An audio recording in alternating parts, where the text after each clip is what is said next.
drinking and using anymore. The problem's out of the way. Everything should be just hunky-dory because I'm not using drugs and alcohol anymore, and I don't even know why I'm not doing that.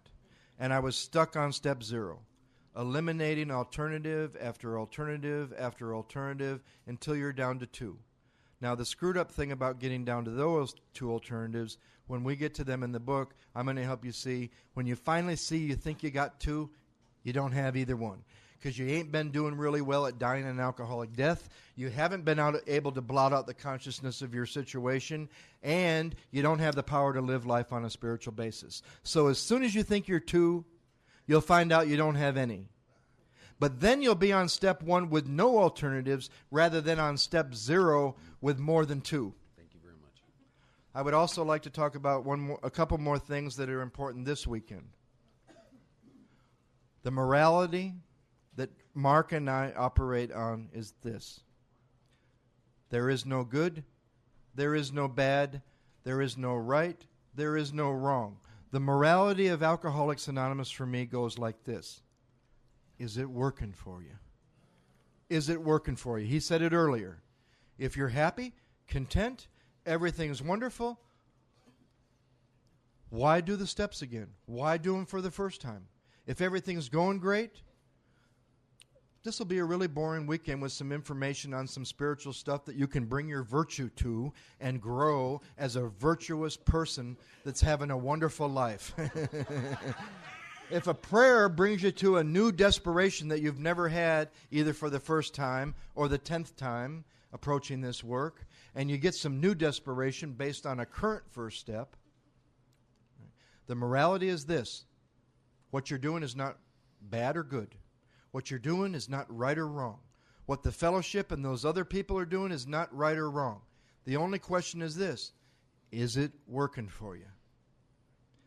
The only other thing I want to mention right now is questions. A lot of questions are going to be raised. A lot of questions are going to be asked. Here's the way to approach a question. Don't answer it. Anyone who's ever heard of Zen Buddhism knows there's a term. Anyone who's ever heard of Christian mysticism or contemplative Christianity, they use the word contemplation. Zen Buddhists use the word koan, K-O-A-N. Those are both. In Christianity, it's a verse, a word, or a statement from the Scriptures that you choose to bring to your heart to get past mind to directly experiencing that which you've brought to your heart. Centering prayer, contemplation. In Zen Buddhism and in Tibetan Buddhism, they use the word koan.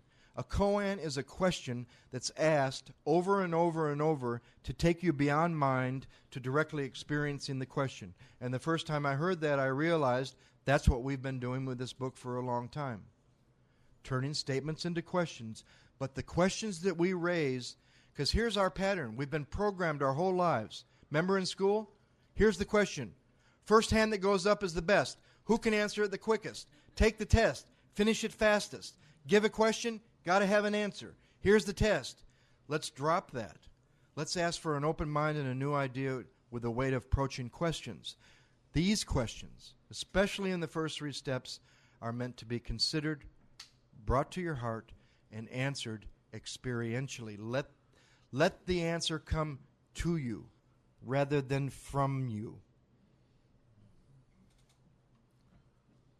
So this weekend, and it's already happened in the first break, we have disturbed you about the question of alcoholism, some of you. So there's a belief system, let's get free of, that has almost killed all of us in this room, drinking and sober, and here's what it is. If it feels good, it's good. If it feels bad, it's bad. We spend a lifetime trying to avoid, quote, what we think is bad. So if some of you have already been disturbed, the paradox is that's good. If some of you have not, that's bad. Imagine you're working with someone, they've been using the set-aside prayer a month, 2 months, you've been in the first step, they've been in the first step, they come over to your house, you say, how you feeling? Oh, everything's hunky-dory, I'm doing really well. Those are the people you worry about. Somebody's been doing the set-aside prayer, they come over to your house, I'm all fucked up. Wow, great. The prayer is working, because what are you praying for? an open mind and a new experience. And do you think your mind opening, which means old ideas being stripped away, is comfortable? So, you're back to something, as we did our the first session. And just so you understand, Joe and I pray and meditate, and we come and speaking happens. And we're not responsible and accountable. I don't know how else to say that. We, a long time ago, realized that we weren't the one doing this thing. So however it flows is however it flows. I mean, that's number one. That power has a sense of who needs what, and we don't, and we're vehicles. And the when you get to the fear inventory, the big book says God will demonstrate through you what God can do. So that's some of what is going to take place here. So you work with the path of consideration.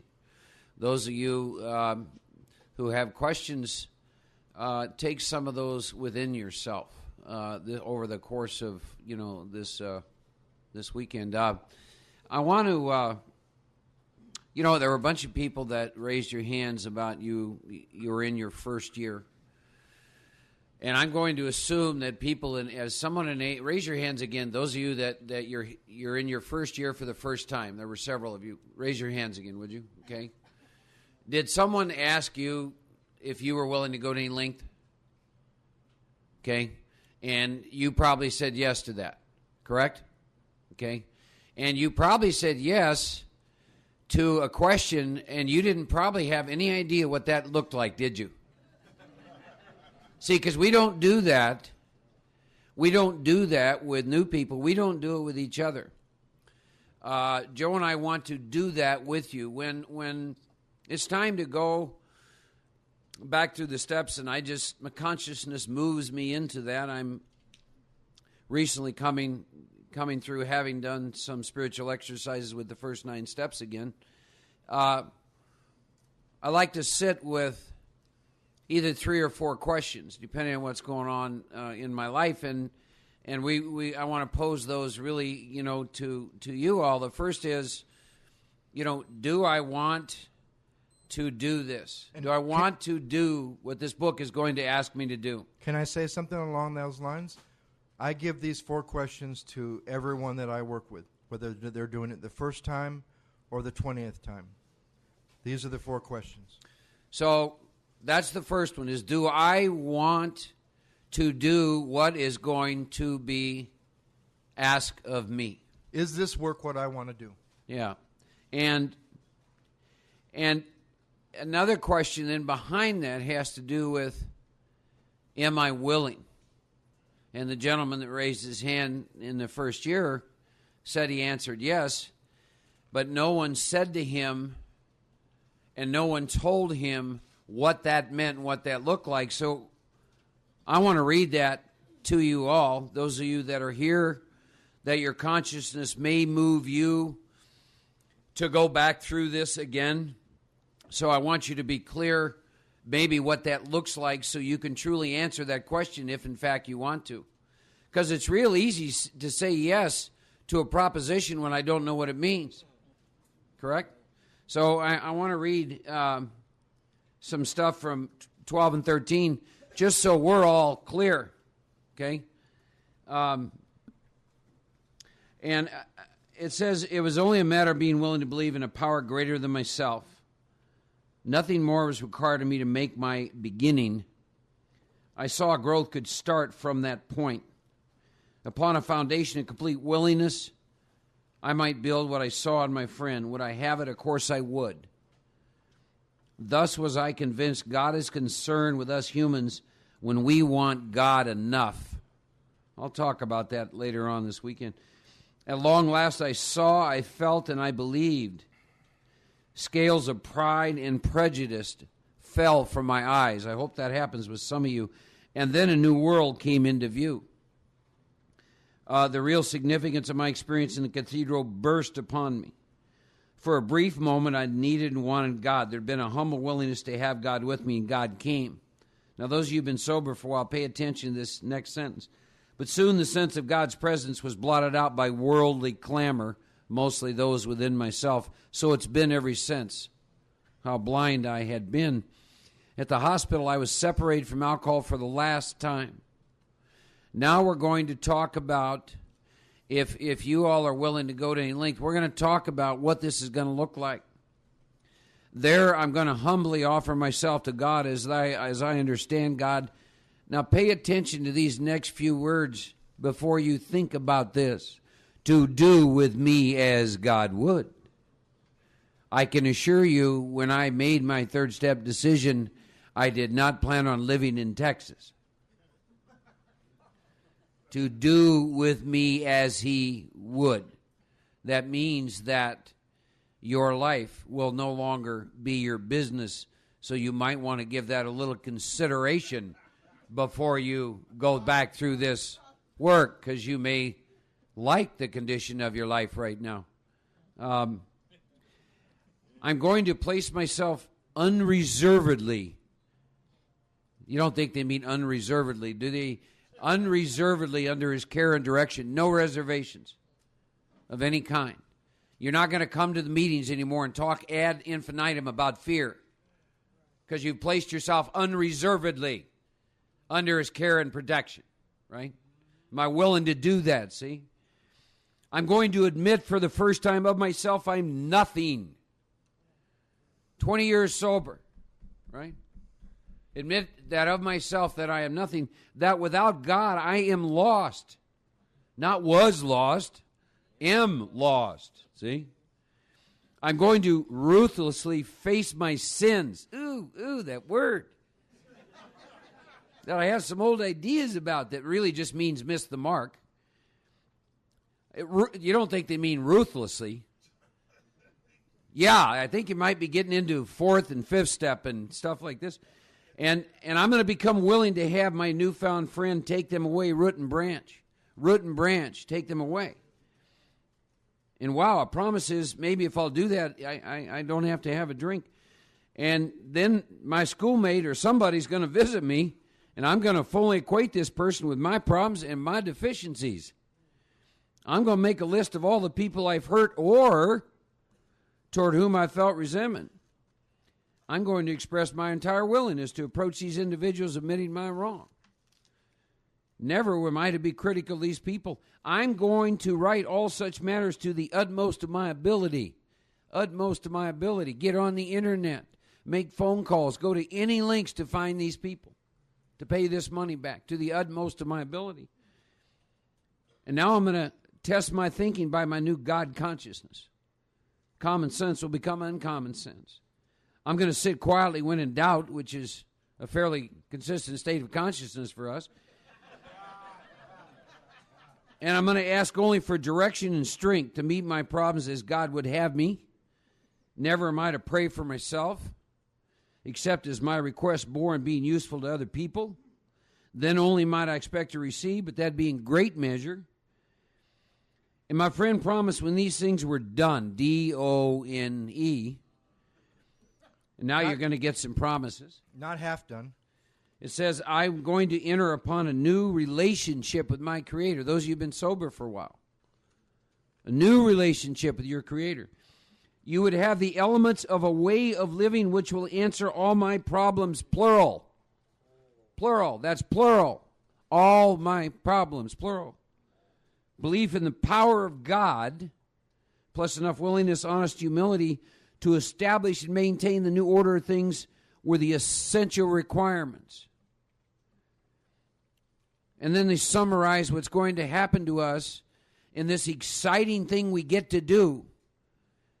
Simple but not easy. We all got to pay a price. Here it is. It means destruction of self-centeredness. You don't think they mean destruction of self-centeredness. Destruction of your self-centeredness. But we're told all the time that we can smash our ego and bring about our own surrender. Oh, just go home and surrender, honey. That makes me feel like when somebody says, go home and just don't drink between meetings. Or all I need to do is smash my ego. Holy shit, if we could smash our egos, wouldn't we all be doing better than we are tonight? I'd be ego-free, ego-less. I'd have an ashram in India. You'd all be coming to visit me, Matt, rather than me coming to Queens to visit you. Just get rid of your defects. Smash your ego. Just surrender. See, and we must turn in all things to the Father of light, who presides over us all. I think that's an incredible.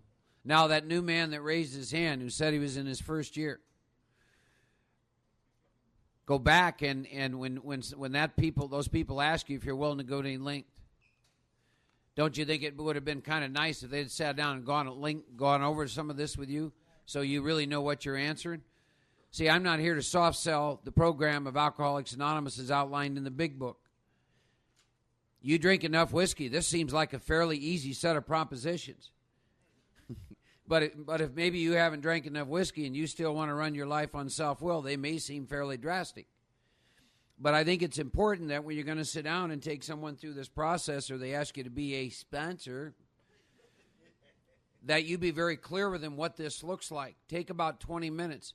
Get real clear. Turn to page 58. Go through these steps. Talk about these 3 inventories. Talk about this 3rd step, decision. Let them understand from that point on their life's not their own business, even if they think it is. Talk about this 5th step. You're going to sit down. We're going to go over all this stuff. Your deepest, darkest secrets. Of course, their sphincter's going to start twitching then. That's what 12-step calls used to be. 12-step calls used to be people going out, usually with a bottle of whiskey in their back pocket, to meet a drunk and lay out the program of Alcoholics Anonymous.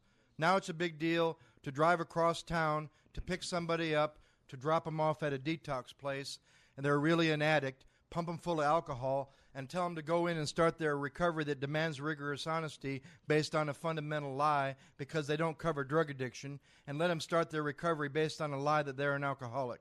That's a 12-step call nowadays.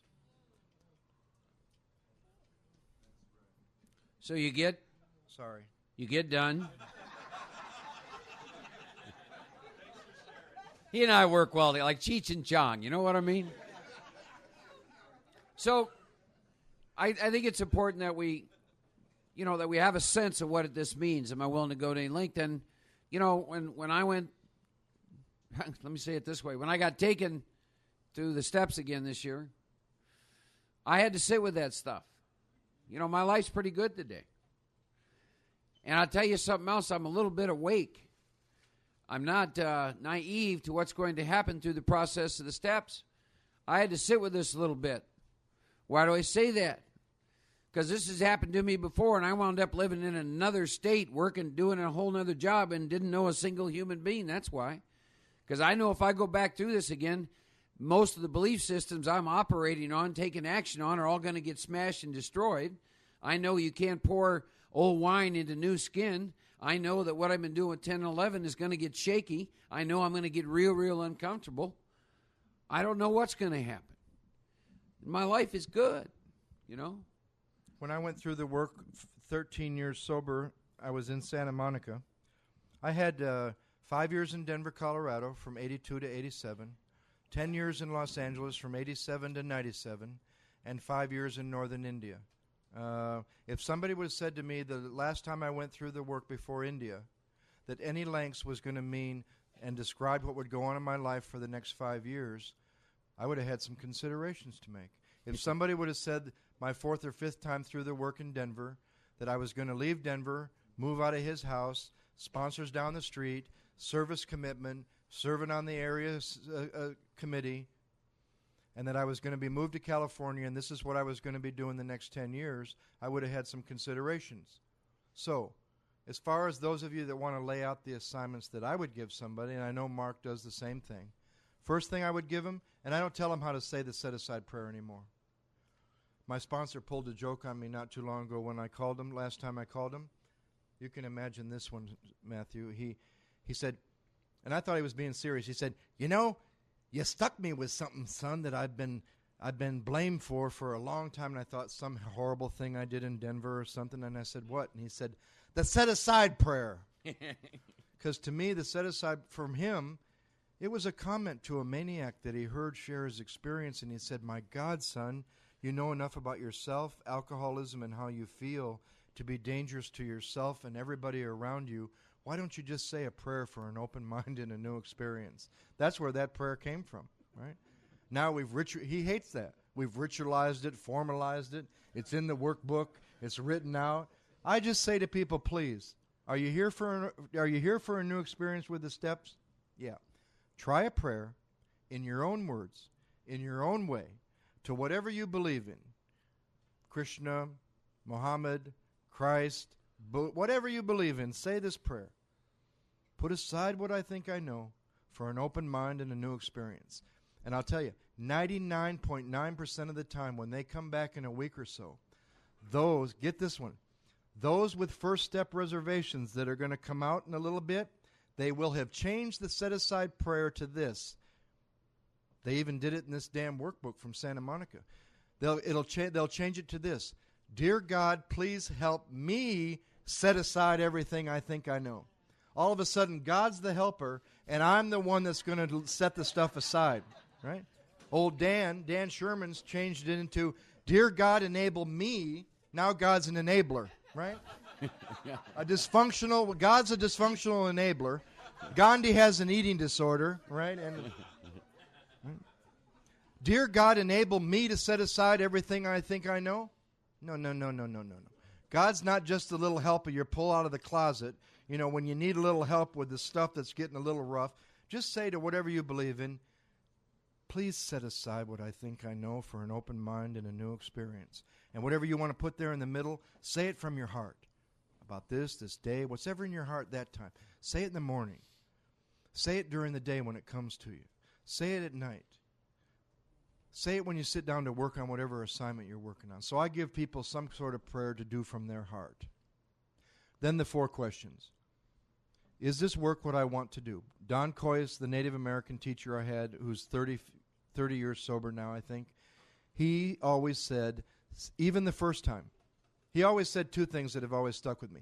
If you're doing the work for the first time, enjoy it, because you'll never do the work for the first time ever again, and you'll never do the work without power. You know, when you're doing the work the first time, this is a long way back for me to remember, but I do remember this. Remember when you're doing the work the first time and you're just getting enough from each step to just barely do the next? You've gotten the first column out, you've gotten the second column out, and you just got enough to be able to do the third column. And then when you're done with the third, I've always said this, there's a miracle at each step, but the real miracle is when you're in the action of the next, right? And then he would also say, with the question, is this work what I want to do? It somehow involves the ego that's right there, that's currently there in the process of doing it, and quells it a little bit, because answering the question, is this work what I want to do, involves the ego to the point where the ego will be involved in you starting the process, and it'll get smashed. It'll think it's a part of it, because it helped you decide, is this work what I want to do? And your ego will get right behind it. Yeah, this work's what I want to do. Right? Right? Are you willing to go to any length? And I don't think whether it's the first time or the umpteenth time, you ought to add something to that. Even though I might not know what any length might look like. I don't think when they say any length, they mean any length that I can currently dream up at this time. I think when they say any length, they could possibly mean any length. And I always thought that meant, you mean I'm not going to be asked to do anything out of the parameters of the first 164 pages. Then you're stuck. You're worshiping the book. God is everything or is nothing. And that spiritual stuff that's outside the program, that's how you'll refer to it. I don't see inside-outside anymore because I'm not inside-outside. Right? You're either living a spiritual life and everything you do is spiritual, or you're not living a spiritual life and everything you do isn't spiritual. There's no what do we like? What do we like? The minor stream, and somewhere out there in the city is the mainstream, and this is the unreal world, and now I'm functioning. Let me tell you this. If that's the real world out there, and you all know it a lot better than a lot of other people in this country, if that's the real world out there, I don't want to be a part of it. But we are. They ain't separate. Is this work what I want to do? Am I willing to go to any length, though I might not know what that might look like? Then the most important is, Why do I want to do this work? Do you think if somebody came to Mark Houston after answering the third question and said, I want to do the work to get my wife back, get everything straightened out and feel better, he'd say, time's up. Because he uses a timer, and he's a busy man, right? People call him, and he said, you got 3 minutes, timer set, go. Right? Why do you want to do this work? I don't want to give it away, but for me, if it doesn't have a little something to do with life and death, you might want to go somewhere else. For people that can, there's people that can help alcoholics. I'm not one of them. Let me say this will get you to think. I do not look for people I can help anymore. I used to think that's our job, isn't it? We're supposed to go out there and look for alkies that we can help. You know what you end up with? Hard drinkers that a human power can help. You know what I look for? I look for mad dogs that nobody can help, and I point them to that which already is helping them, and they don't even know it.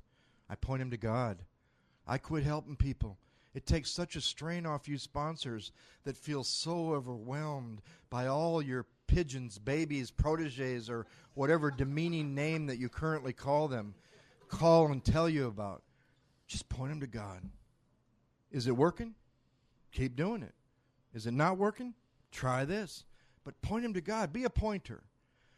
But don't be a sponsor that points him this way, because then all you're doing is collecting dependents. You can claim on your income tax to God. Your spiritual How many I don't want to How many dependents do you have? 17. Consider this one. I gave this one to my friend that I'm helping with the work right now. I used to also believe that too, Chris. I can take people through the work. Holy shit, I must have thought I had a lot of power. What I have now, I don't have proteges, I don't have babies, I don't have sponsees. I have friends that I watch seek God. We do it together. I'm a human. I'm right there with them. You're fucked up, I'm fucked up. You did that, I did that. Let me tell you what I did when I was 15 years sober, right? My sponsor accuses me of being crazy sometimes. When I told him how I ended up going to India, he said, how could you not? How many people ever get an invitation like that? But I've had some times where I was just a little bit off track, What are you doing out there in California with that kind of lifestyle you're living? I remind him, and this is going to be said, it's going to finally be said, so when you meet him, you can ask him. Right? My sponsor, Don Pritz, when he was 7 years sober, moved to South Utah, married a Mormon woman, got a second wife. They all lived together. He was taught by the saucer man, how to call the saucer of John Smith and make it appear.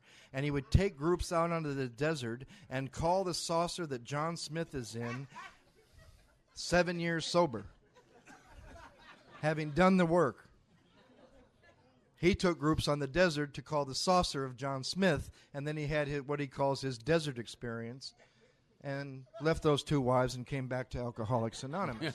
Now, don't tell me going to India was crazy, right?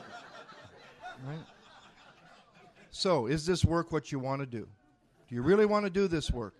I had a couple times. I haven't been through the work in 2 years till I asked Mark in March. Right? A couple times I decided, no, now's not the time. To have the freedom and the grace and the power to be able to do, that's what the 10 steps about. Because if you've done the work before, you're not doing the work by yourself without power. You're doing the work with power, using 10 and 11 to do 1 through 9. We learned about that from Don Coyes and Don Pritz and all of our heroes. You're using 10, 11, and 12 to do 1 through 9. Right? You're deciding, proper use of the will. Is this work what I want to do again? If you've ever gotten past your first set of amends. I'm only talking to 2 or 3 of you in the room. I saw you when your hands went up. Right? Everyone else, you're halfway through amends, 3/4. You live in Texas. You live in New Jersey. I don't give a shit. You live in Harlem. You've had a spiritual awakening as a result of 1 through 9.5. It could be amazing, but you haven't had a spiritual awakening as a result of the steps. The 12th step tells you. What's the other question? Is this work what I want to do? Am I willing to go to any length, though I might not know what that would look like? Why do I want to do this work? And why with me? Because when you leave my house, the kind of people that come to my house, that's what I'm going to ask myself. Why me? They better have a good reason why they've asked me. You're famous? celebrity, tapes, fuck you. Get out of here. Right? Why? Why me?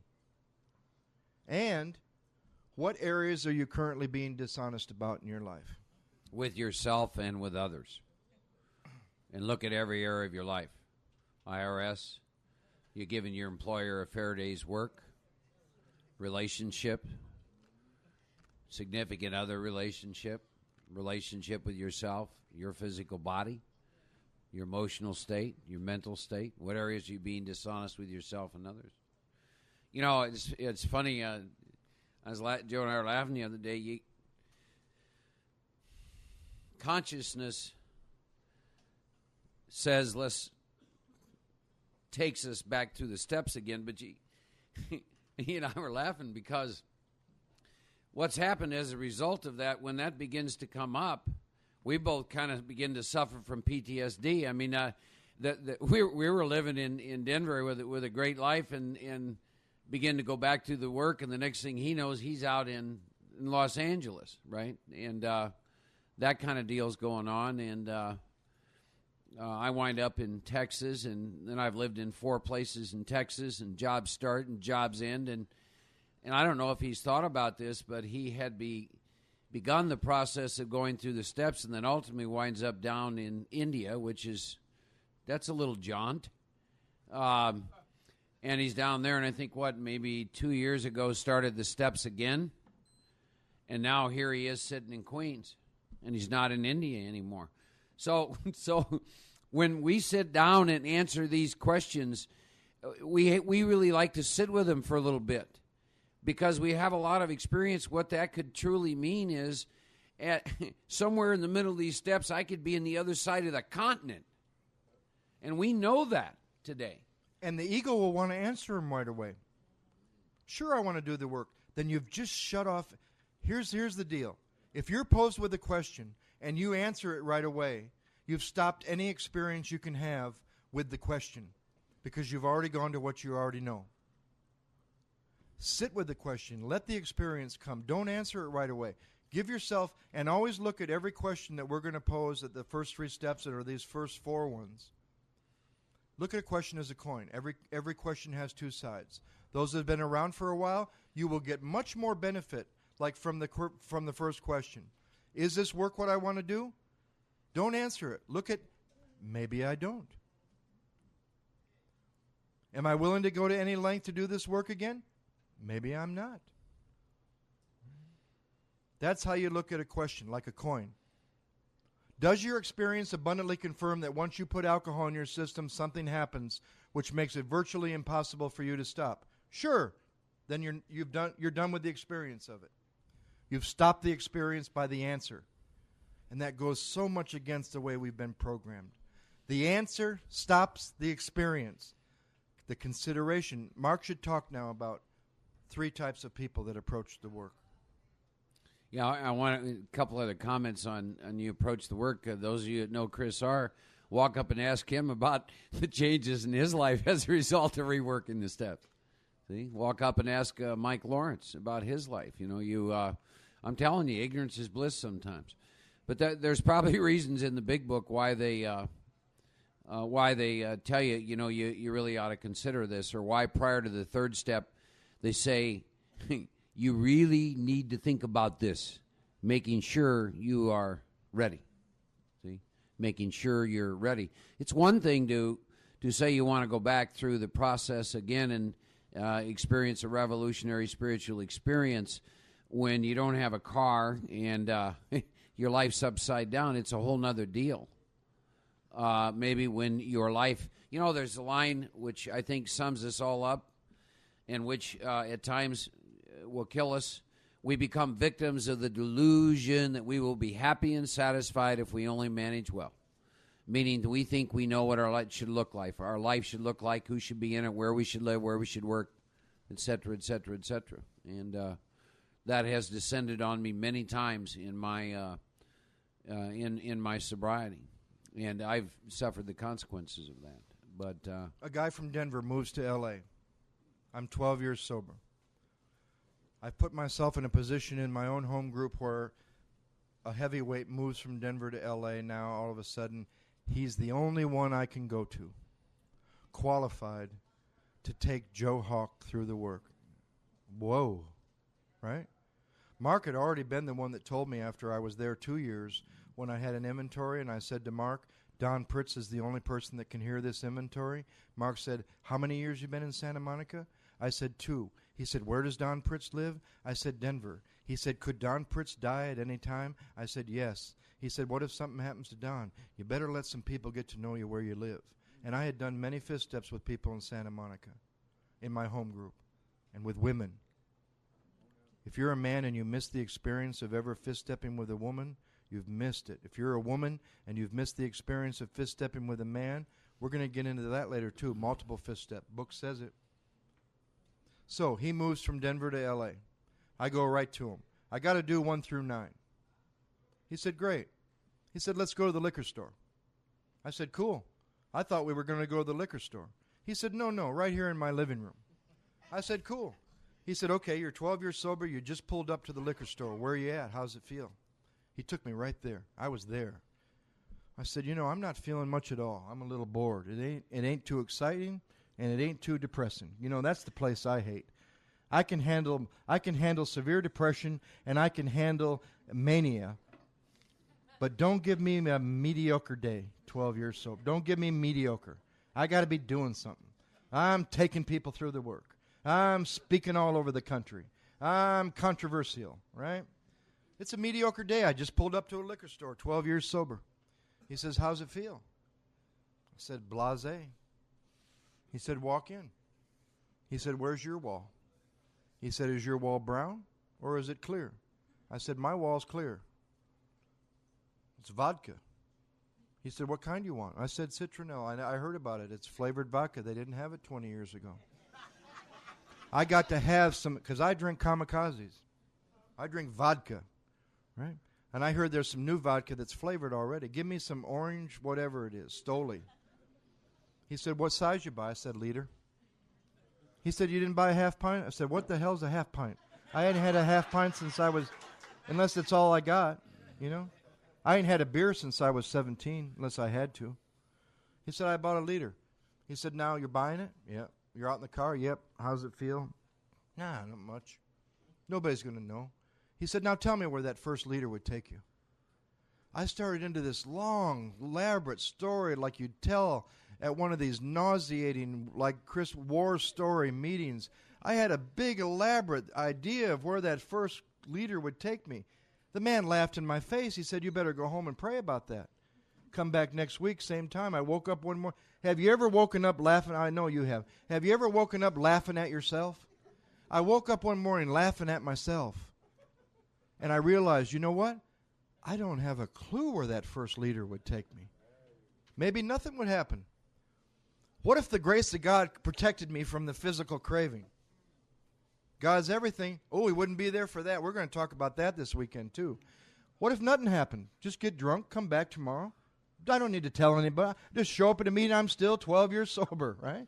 Maybe I'm dead the next morning. Maybe I'm in Tijuana. Maybe I'm calling him. Maybe I'm banging on a treatment center door. I don't have a clue where that first liter would take me. I went back and I told him. He said, good. Then he gave me one of these questions. I thought along the lines of these 4 questions we've been talking about. I thought it was a Denver trick question. And a Denver trick question goes like this. If you say you're willing, you probably won't have to. But if you say you're not, you'll probably have to. So here was the question. Would you be willing to quit working with people and speaking or sharing anywhere until you're done with your next set of amends? And he got up and he went in the bathroom. And I thought to myself, okay, he's from Denver. If I say I'm willing, I won't have to. But if I have any resistance at all, then he'll say that I better. So then my mind went off. He stayed in the bathroom long enough for me to realize if I wasn't willing to put that stuff aside, I was going to drink. Because you know what my mind started saying? What will happen to those poor people that I sponsor? How can I not carry the message? Because I think working with others and carrying the message, once again, are things that keep me sober. He came out, I said, yeah, I just watched what went on in my mind. I'm willing to do that. He said, okay. It wasn't a trick question. He said, quit working with people and don't speak and don't share until you're done with this next next piece of work through amends. We both knew it would only be a few months. And he didn't want me to quit doing that stuff to quit doing that stuff. He wanted me to quit doing that stuff to see the subtle shift that I had turned those things into. And you know what I had turned those things into? You know how all of you that do what's in the big book make fun of those people that don't do what's in the big book because they got their own little list of illusions? I just don't drink. I go to meetings, 90 meetings in 90 days. I choose not to drink. But your ego's so slick, you got a neat, shiny, bright, cool-sounding list of new things. I read the book. I work with others. I take others through the work. I work the steps. And he wanted me to see that I had turned those things into my little list of what I do to keep myself sober rather than what you and I get to do to seek that which is already keeping us sober. And it's a big shift. It's a big shift because I had my little list, 12 years sober, of what I do to keep myself from pulling up to that liquor store. Think about it. And I came back to those two things with a new attitude and a new appreciation. So the first step, you answer those questions, and then you begin the path that Joe's talking about. Look in the big book from the doctor's opinion at page 23, 33 pages designed to answer one question. The issue of if I take a drink of alcohol, can I control? Those of you who have experience with both alcohol and drugs, look at both. Look at them separately. 33 pages. This is how intelligent we are. 33 pages are designed to answer one question. Mark, when you take a drink, you have power, choice, and control over how much you drink every time, yes or no? And I got to spend 33 pages to answer that because unbeknownst to me, there's a part of me finding every reason in the world why I do not want to answer that question in a particular way. Do you lose power, choice, and control over alcohol, Mark, when you take a drink? 33 pages. By the way, the mind that brought you to AA, the mind that has you sitting here tonight, at times that has you paralyzed with fear, the mind, the internal judge that, you know, it's that quote, if you said to me what I said to me, I'd have to kill you. That mind is not the organ that we're going to go into to have a revolutionary spiritual experience. You can't use mind to overcome mind. Your self-will cannot eliminate your self-will. Can I talk about a couple things before we go in any deeper into step one that I think? I'll give you an example. I was telling this to Mark yesterday. I was in Dallas for 5 months with Mark. March, April, May, June, July. 12 people asked me to take them through the work. I gave 12 people the assignment we've been talking about. Just a simple prayer for an open mind and a new experience, and the 5 questions. 1 out of 4 people went any further than that first assignment. Weed the people that don't want to do the work out before you waste any time. The book is real clear. If they don't want what you have to offer, let them go, because you might spoil a later chance. We've all known people. Some of you in this room needed to drink again. Drinking again was a great thing for you, right? So there's another couple things. I want to talk about the difference between those of you in the room that have been in, and as we have, I want to talk about the difference between the grace of God and a conscious contact. Guy comes to me with 26 years. He had met Don Pritz and Gary Brown and Paul Martin at a thing in Nashville, Tennessee called the Music City Roundup. We had a small meeting up in the room. He heard something he never heard in 26 years. I was there. We get back to L.A. I'm the one he's stuck with. I'm not the one he wanted to ask. I'm just the only one that does this work this way in L.A. at that time that he knew. He would rather have asked Don or Gary or Paul. He gets stuck with me. It was a blessing. Give him a prayer. Open mind, new experience. He calls me back in a couple of weeks. He says, Joe, I have a serious problem. I said, I know you do. What do you think it is? Don't let old comers scare you. Care about them enough so they don't have to keep dying. I said, I know you got a problem. What do you think it is? He says, for 26 years, I've been in the grace of God. I said, obviously, if you're alcoholic and you're not drinking, you're in the grace of God. He said, I've seen it in my life, every area of my life. I've sat with it. I've realized it. I've been in the grace of God for 26 years. Why do I need to do the work? I said, you better pray about it. I made it 6 months in grace. And a lady in my home group once said this, because the big slogan, you know how every area has their own set of new other slogans? I heard there's one, I think Bob told me one time that one of the slogans up where he lives is, keep it green. And I said, what is that? Has that got something to do with your lawn in Westchester County or your garden or something? You know, he said, keep the memory fresh. I said, but it says here that the memory of even a week or a month ago. They got a couple in Texas, I heard. Do the next right thing. That assumes I got the power to do the next right thing, the knowledge of what the next right thing is, right? So what was the one I was thinking? When I moved to L.A., one of the big slogans in South Central was, the grace of God is sufficient. It wasn't for this man after 26 years. He starts praying about, why does he need to do the work if you're in grace? He calls me back and he said, can I come over? I said, sure.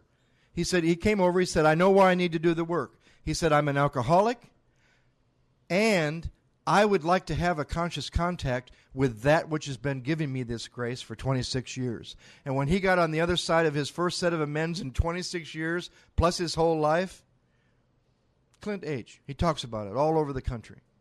Wonderful man. The people he's been able to touch with time that I couldn't have had any effect on. It's been amazing.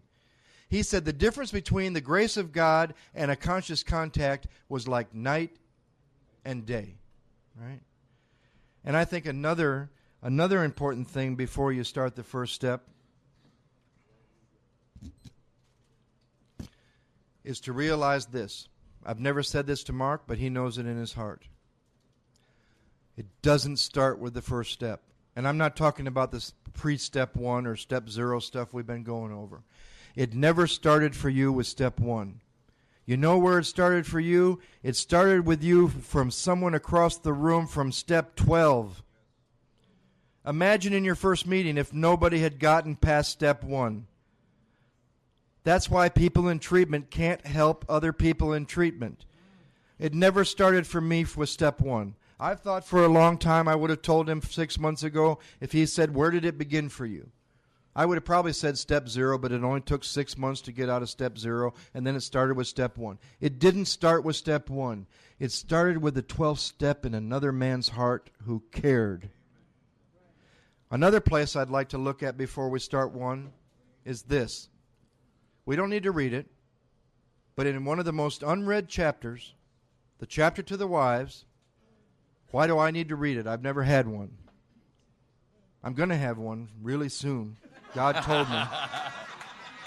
But I'm reading the chapter to the wives in that guy over there from Texas's Brothers group, and I had an awakening. And in that chapter, we don't need to read it word for word. It says this. There's 4 types of alcoholics. It says type 1 may or may not even be alcoholic. Type 2's begun to get in a little bit of trouble. Type 2 is a little bit worse.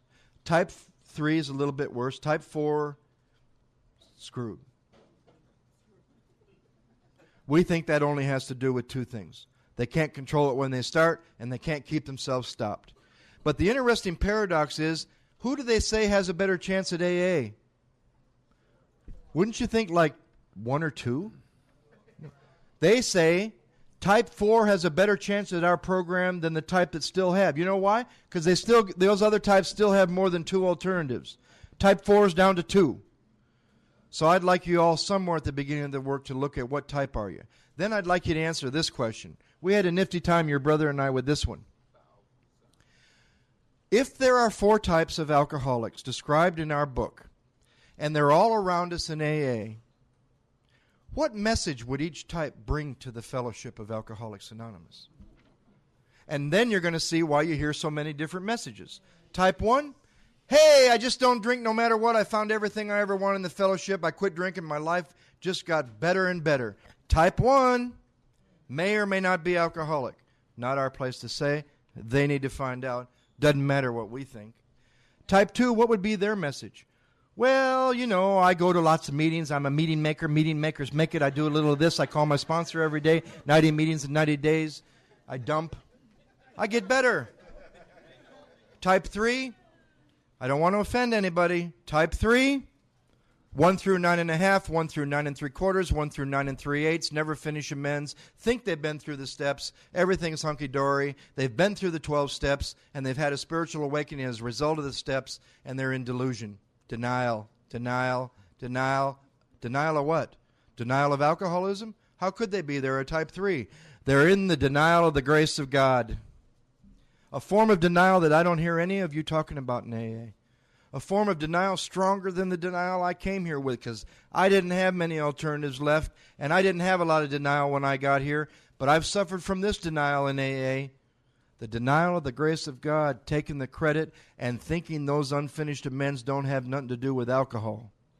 Because you're taking the credit, you're keeping yourself from drinking, or you're blaming God on your unfinished amends. But we don't need to go into that. Type number 4 came, got worse.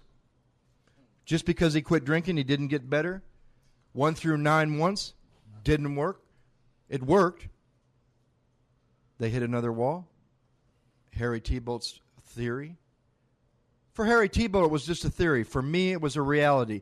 The ego rebuilds itself if you're an alcoholic of my type. Maybe I'm the only type 4 in the room. Maybe Mark. Maybe Mark's a type 3 3/4, right? Maybe I'm the only type 4. No, I don't think so. I don't think so. I think there's some other type 4s. So look in the chapter of the wives. What type are you?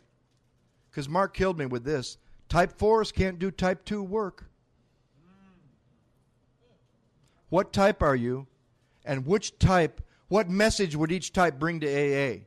And if your life's on the line and you're a type 4, you better go to a type 4. And you better know the lineage you're joining. What if you ask somebody to be your sponsor, you know your life's on the line and everyone they've ever worked with has drank again? Because there's a difference between knowing the message, having done the work. There's a third component. Not everybody that's done the work is meant to transmit it. Does our book talk about transmission?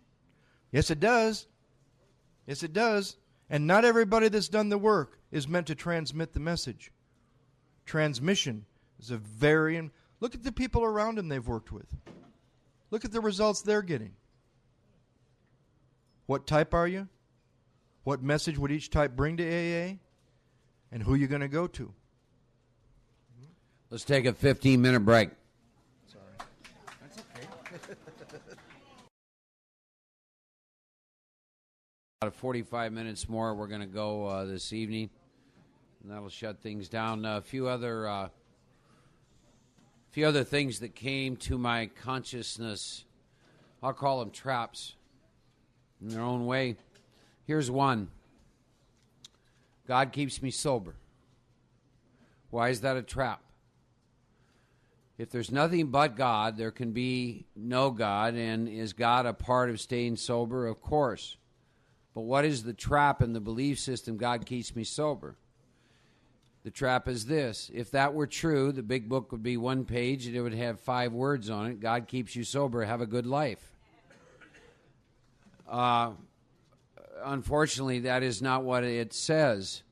There's 30 pages that really ask us to do a bunch of written work. There are several considerations prior to the written work. When the written work's over, we sit down and do a 5th step. When we're done with that, we identify a list of defects of character which have sprung out of a life based on self-will. We then ask God to take all of us, good and bad, assets and liabilities, if you will. We then make a list of all the people we'd harmed as a result of being asleep, dreaming we're awake, driven by self-will, feeling separate and alienated from everybody and everything, which, by the way, leads to continuation and fostering of self-will, that sense of separation. Then you make those amends and you pay all that money back and you begin to work with the disciplines of 10 and 11, and then the book is very clear at that point in time that you and I not drink alcohol one day at a time based on one thing and one thing only, which is called a fit spiritual condition.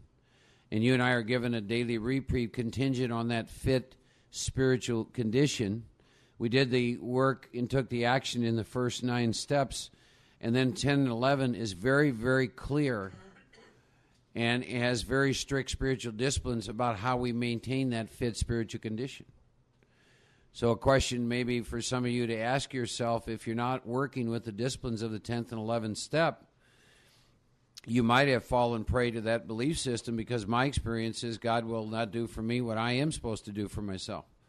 And I'm the one that has to get my feet on the floor in the morning. And I'm the one that has to read pages 84 through 88 and work with whatever meditation books consciousness has sent my way. And I'm the one that has to sit in the silence, be still and know that I am God. And I'm the one who has to work with the 10-step tools all during the course of the day. I get to do that. Pause, agitated and doubtful, watch, ask, turn, cease fighting, sixth sense, vision, thy will, line of the will. Work with that all day long. Conscious awareness of that. Then I get to do an evening review, and I get to dovetail the evening review into corrective measures for the next day. And that's how, if I do these things, then the problem has been removed and I remain in a position of neutrality. So it's another trap. I fell for it. Who wouldn't? That's an easier, softer way, isn't it? God keeps me sober. I'm just going to a meeting. Right? That's the easier, softer way. I'll bet you every one of you in here has had periods of time where you've operated off that belief system versus the work of the strict spiritual disciplines. And so I see it as I just see it as another trap that you can fall into. I've fallen into it, and if I have, I'll bet you have as well. Took me a long time to understand that, when the God is not responsible for my fit spiritual condition. God is everything. See? What isn't God? What isn't God's will? But there's these disciplines I have to follow based on my experience to remain in a position of neutrality. Fit spiritual condition. What does that look like? Am I willing to do that? Do I like the effect produced, by doing that? Tell you a little story. The big book says Joe and I were doing a lot of stuff, what I'll call preliminary to step one, which I believe is essential. And I believe if we did more of it, we probably would have more people move through amends and work with 10, 11, and 12. But the story goes like this. One day, a pal of mine, he's out hunting. He likes to hunt. And this dog shows up, bird dog.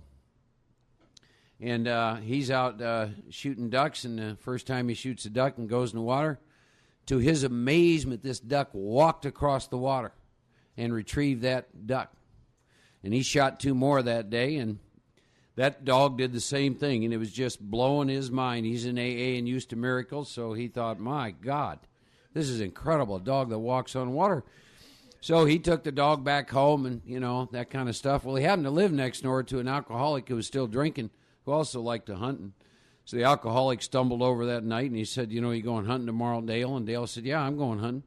And he said, I'd like to go with you. And he said, okay. So the next day, Dale and the drunk, they get in their truck and they go out to the duck blind. They got the dog there, and Dale just can't contain himself. He just can't wait to see what this drunk's going to see when he watches this dog walk across water, right? So the first bird comes along, and Dale pops that bird, and sure enough, that dog just walked across the water and retrieved it. And so they shot about 6 or 10 ducks, and that dog did that every time, and this drunk didn't say one word. And he's drinking beer, and Dale's just looking at him. That dog's just walking across the water, bringing them ducks back. Finally, Dale couldn't contain himself anymore, and he turns to the drunk, and he says, do you notice anything strange about that dog? And that drunk looked at him, he goes, I have. He said, the poor thing can't swim?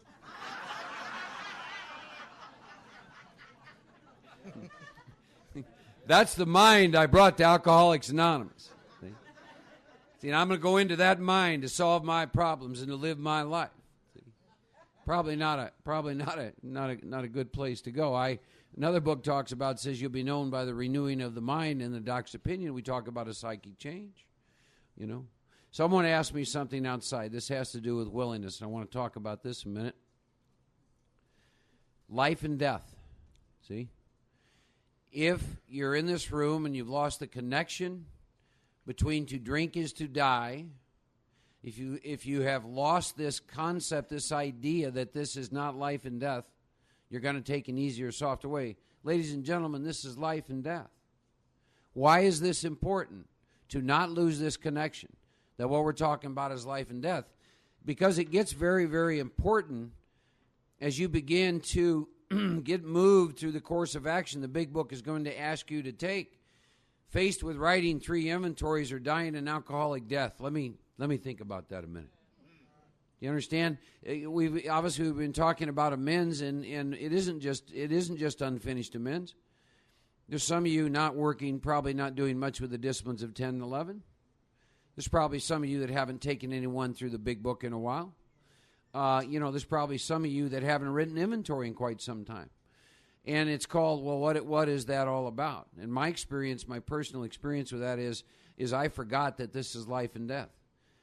See, it's like this. Let's see. I can make all my amends or die an alcoholic death. Let me think. See, you walk up to a normal person who doesn't have our illness and say, look, they want me to write these 3 inventories in AA. They're going to take a little bit of time. And, it's a resentment inventory, a fear inventory, and a sex inventory. Or they want me to make these amends. There's 100 of them, agape. And I can either do this or die an alcoholic death. What do you think I ought to do? They'd just say, get away from me, because you obviously are dumb as a rock. But you see what we do? And what does this take us back to? Again, this takes us back to surrender. During the course of this weekend, I want to talk about this line in the book about being convinced to my innermost self in 2 ways. One has to do with my relationship with alcohol, a craving of the body, an obsession of the mind, in a spirituality, but I also want to talk about this in relationship to self-will. Am I convinced to my innermost self that living a life, drunk or sober, regardless of how long I'm sober, based on self-will, cannot and will not work? And I'm going to talk more about that. About, Joe, those of you who've ever showed up, I think Joe and I have done, we seem to always take a lot of time looking at the first step, and the reason is it's the foundation of the spiritual arch to which you walk a free man and a free woman. That's why 1/3 of the big book is devoted to the considerations of the first step. Is this you? Are you a real alcoholic? Are you that person on page 21? That you've lost the power of choice? That sober, the most insane thing you will ever do, you will do sober. Those of you that said you had the power of choice, I don't know if there's such a thing as reincarnation. But I just have to assume if there is in the last lifetime, I must not have been a very good man. And I say that because I get to sponsor chronic relapsers. And their 4 favorite words are I know and yes, but. They know everything, about everything. And I love to ask them this question. Were you involved in your last relapse? And every time, without exception, they tell me they were. And I ask them where they got that idea. And they'll say, what are you talking about? I say, where are you getting the idea that you are involved with your relapses? I said, do you believe that you're involved in choosing to drink? And they'll go, well, yeah. And I'll say, have you ever looked at the big book, pages 23 to 43?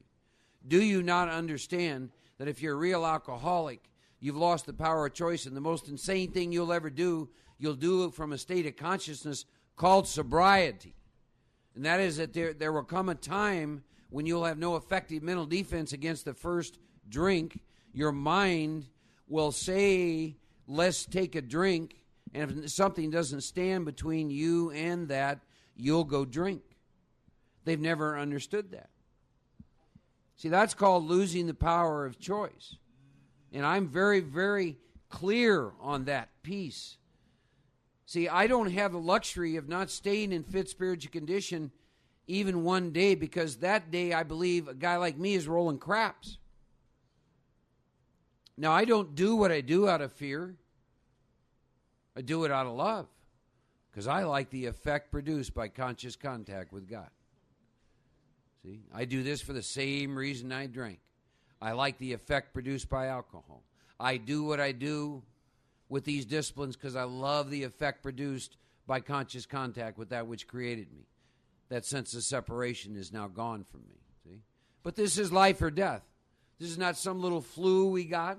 It's going to go away.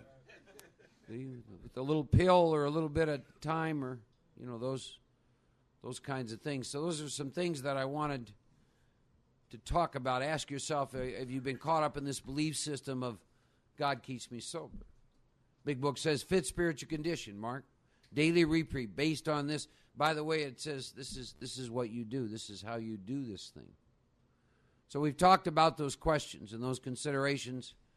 We've talked about willing to go to any length, and I think we have a much greater picture for all of us of what that looks like.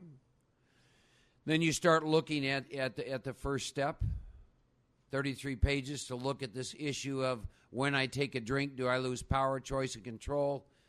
And by the way, use your experience to answer the questions out of the big book.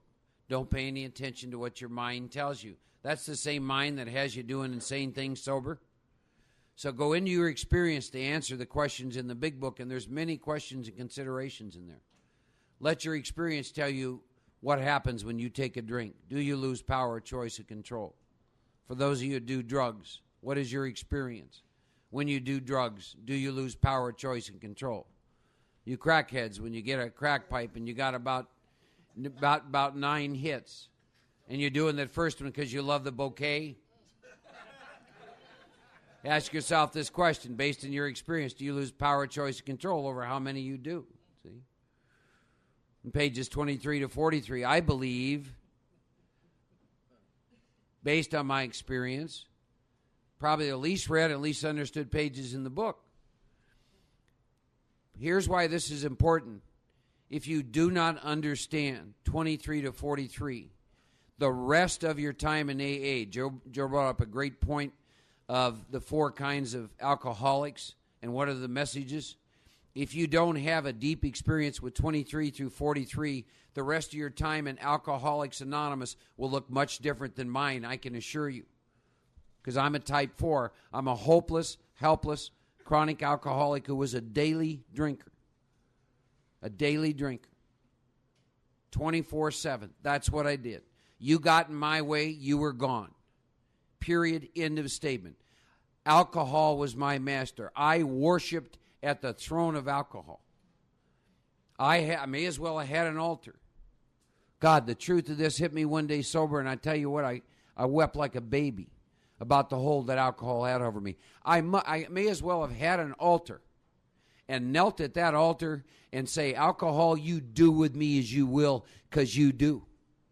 Because you're more important to me than anything in my life.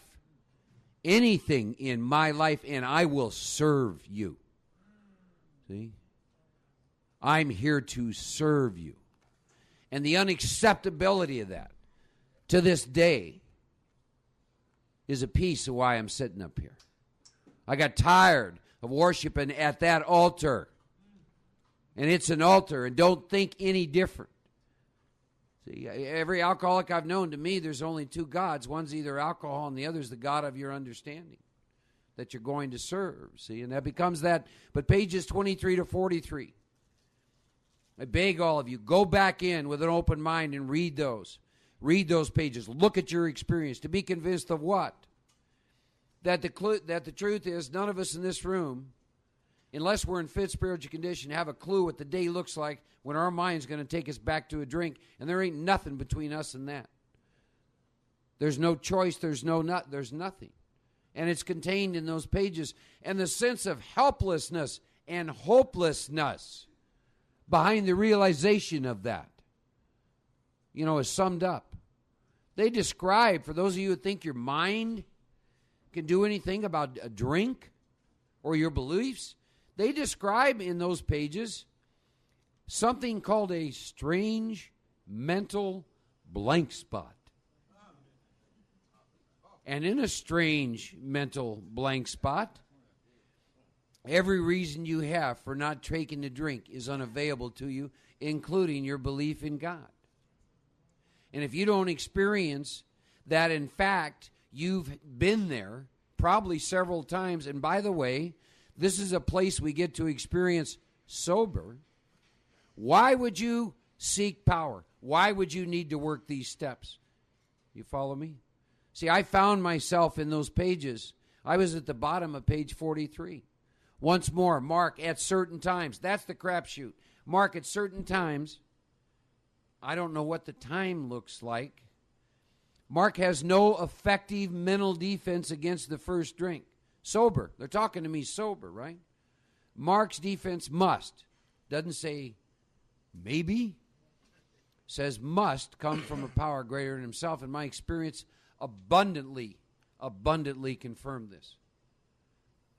That sentence and that experience with those pages took me from being an atheist to a seeker of God.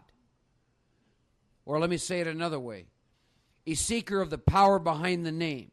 I'm not interested in the name. The name has been misused and overused and conjures up all kinds of belief systems. We're the kind of people, the name isn't important. See, Joe and I aren't sitting up here because of the name Stoli Vodka. We drank a lot of what was in that bottle. So I'm not interested in the name God, but I'm real interested in the power behind the name and having an experience with that. And there's the question. Are you more interested in conception or consciousness? Go ahead. We talked about 4 types. We're going to find out it's good to look at, but it's not the major point in the first step. We're going to start talking tomorrow about taking all the drama, all the trouble, the length of time, the amount. We're even going to find where it says that hard drinkers could actually be worse than a real alcoholic. We're only going to focus on 2 things. Can you control it once you start? And can you keep yourself stopped once you stop? I brought up those 4 types of alcoholics because the book does, to help you see why there's 4 types of messages in the program. And if you don't know this, it's going to hurt you. We're surrounded by hard drinkers who were given a sufficient reason. We're surrounded by them in AA. A lot of non-alcoholics in Alcoholics Anonymous. It's not our place to find out. Every time my debate goes off on, those people, we were talking about it last night. You know why I've had to write inventory about people that don't need to do the work? Because I want to be one of them. I resent them because they don't have to do the work and I do. Right? On the other side of the work, I'm always really grateful because it wakes me up and it changes my life. Story about the Mad Dogs. Take 100 people from Alcoholics Anonymous, God forbid, put them back in the bar. You know what you're going to find? 20 or 30 sitting at the bar, right on those stools, wallowing in their whiskey, crying in their beer, because they don't know there's much more to find in alcohol. They just sit there whining and complaining and talking about their problems with their buddy, the bartender, just like a lot of people in your groups. The bartenders in your groups serving up drinks. Then you got 20 or 30 come in the bar, drink till they feel good, then they go home. Then you got about 20 or 30 that seem to stand out in a crowd. Mad dogs. Don't settle for sitting up the stools, wallowing in their whiskey, crying in their beer, because they know one thing. There's more to find in alcohol. Won't settle for coming in the room, drink till they feel good. They usually have to do that just to leave the house. Right? That's just where the night begins. They're going there, they're going here, they're going there, they're getting in fights, they're going to jail, they're going for the gusto, do it to the max, bop till you drop. They don't understand kind of, sort of, maybe little. Not even in their vocabulary. Now, put those 100 people back in the program of Alcoholics Anonymous, and you'll find they do the program about the same way they did it in the bar. Okay. Are you a mad dog? Now I got to talk about something that I'm really disturbed, and I feel sad for the new people who might only see the 4th edition of the big book. Not many of us collected books. You came in, I got a 3rd edition. I always read the 3rd edition. I didn't come in before 76. I came in 82. I always had a 3rd edition. And they were not allowed to change that book since 1976. What were the other years? 39, 5576.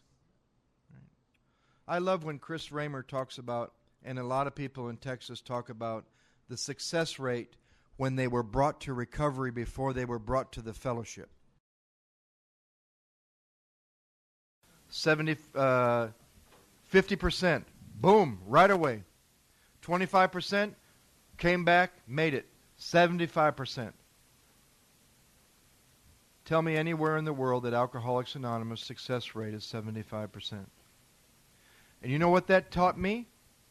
Be really careful you're not doing what the majority of people around you in AA are doing, because the majority of people in AA don't stay sober. Do what the minority does. I'm proud to be a member of a minority, brother. Because the majority, you can't tell me more than 51% stay sober. So be careful you're not doing what the majority does, because the majority in Alcoholics Anonymous drink again. Now, because I was in India and they didn't consult me before they wrote the